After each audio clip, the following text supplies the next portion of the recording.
آنے والا ایک ایک گھنٹہ ان سب کا دعاؤں میں گزر رہا تھا۔ شاہزین نے فون کر کے عنایا کو بھی پوری صورتحال بتا دی تھی۔ گھر پہ بھی سب دعائیں کر رہے تھے۔ یہ ان سب کی دعاؤں کا نتیجہ تھا کہ وردہ کو ہوش آ گیا۔ پیشنٹ کو ہوش آ گیا ہے، لیکن ان سے کوئی ایک ہی مل سکتا ہے، اور دھیان رکھیے گا ٹینشن والی بات نہ ہو۔ نرس نے آ کر ان کو اطلاع دی تھی۔ یہ سن کر سب نے شکر ادا کیا۔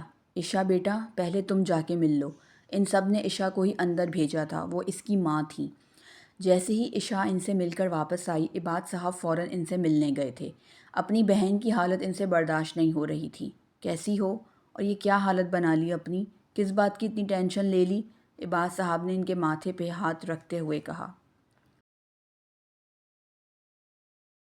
بس بھائی، مجھے تو لگ رہا تھا کہ آخری وقت ہے، پر اللہ نے بچا لیا۔ مجھے فکر تھی تو صرف عشا کی، کہ میرے بعد عشا کا کیا ہوگا۔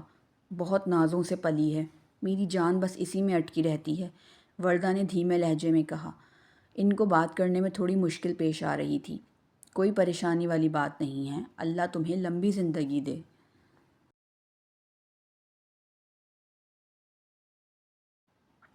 اچھا اچھا سوچو، ابھی تم نے عشا کی خیر سے شادی کرنی ہے، اس کے فرض سے سبکدوش ہونا ہے، اور اللہ نے چاہا تو عشا کے لیے بہترین رشتہ ملے گا۔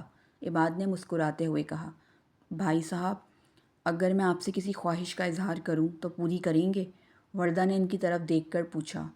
بالکل، میری بہن مجھ سے کچھ مانگے اور میں نہ دوں، ایسا کیسے ہو سکتا ہے؟ اگر اس خواہش کو پورا کرنا میرے بس میں ہوا تو میں ضرور پوری کروں گا، عباد نے کہا۔ بھائی صاحب، کیا آپ میری عشا کو اپنی بہو بنانا پسند کریں گے؟ وردہ نے حسرت سے انہیں دیکھ کر اپنی خواہش کا اظہار کیا تھا۔ وردہ کی خواہش سن کر عباد صاحب کے پیروں تلے زمین نکل گئی تھی۔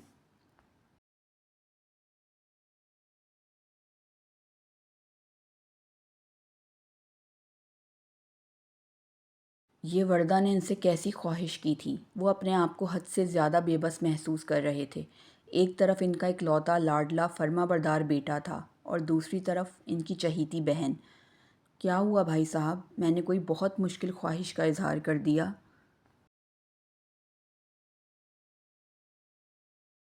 وردہ نے ان کی طویل خاموشی محسوس کرتے ہوئے پوچھا۔ اگر آپ کے لیے فیصلہ کرنا مشکل ہے تو کوئی بات نہیں بھائی صاحب، یہ بات میرے اور آپ کے درمیان ہے، باہر نہیں نکلے گی، آپ بے فکر رہیں، وردہ نے سادگی سے کہا۔ ایسا نہیں ہو سکتا وردہ، تم کوئی خواہش کرو اور تمہارا بھائی پوری نہ کرے۔ تم بے فکر رہو، عشا میری بہو بنے گی، وہ میری بھانجی نہیں، میری بیٹی کی طرح ہیں۔ جلدی سے صحت مند ہو کے ڈسچارج ہو جاؤ تو ہم صبا کے جانے سے پہلے چھوٹی سی رسم کر لیں گے۔ عباد نے اپنا فیصلہ سنایا تھا۔ بھائی، بہت شکریہ، آج آپ نے میرے سر پر سے ایک بہت بڑا بوجھ اتار دیا۔ میں ہمیشہ سے عشا کے لیے فکر مند تھی، اور آج آپ نے میری یہ پریشانی دور کر دی۔ وردہ نے تشکر بھری نظروں سے عباد کو دیکھتے ہوئے کہا۔ اب تم آرام کرو، میں بعد میں آتا ہوں، عباد نے کہا، اور روم سے باہر نکل آئے تھے۔ باہر آ کر وہ سب سے نظریں چرا رہے تھے، خاص کر شاہزین سے۔ بابا، پھپھو کی طبیعت کیسی ہے؟ شاہزین نے ان کے قریب آ کے پوچھا۔ بہتر ہے، آپ لوگ ایک ایک کر کے جا کے وردہ سے مل لیں، انہوں نے باقی سب سے کہا، اور پھر شاہزین کی طرف متوجہ ہوئے۔ شاہزین، آؤ ذرا کچھ دوائیاں لینی ہیں، وہ تو لے کر آتے ہیں۔ وہ شاہزین کو بہانے سے وہاں سے لے جانا چاہتے تھے، انہیں شاہزین سے اکیلے میں بات کرنی تھی۔ بابا، یہ آپ کیا کہہ رہے ہیں؟ عباد کی پوری بات سننے کے بعد شاہزین سکتے میں آ گیا تھا۔ میں جانتا ہوں شاہزین، تمہارے لیے فیصلہ قبول کرنا بہت مشکل ہے۔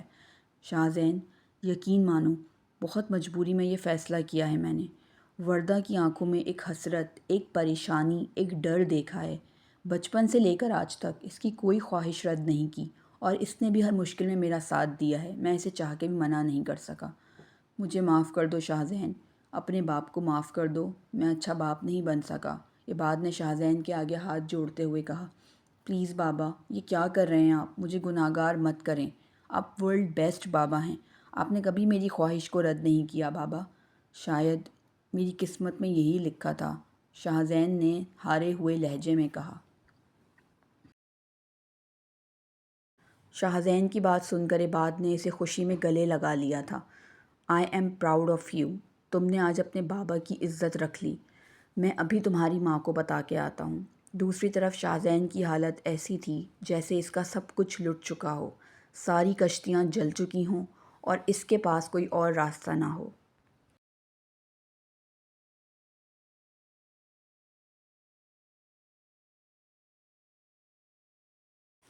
اور پھر کاظمی ہاؤس کا موسم بدل چکا تھا۔ خوشیوں نے بسیرا تو ڈالا تھا مگر غم کا موسم کچھ لوگوں کے دلوں پہ ابھی بھی برقرار تھا۔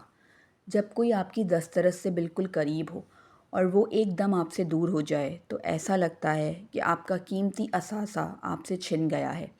اور یہی حال اب عنایا کے دل کا بھی ہونے والا تھا، جو کہ اب تک اس بات سے بے خبر تھی کہ اس پر کیا قیامت گزرنے والی ہے۔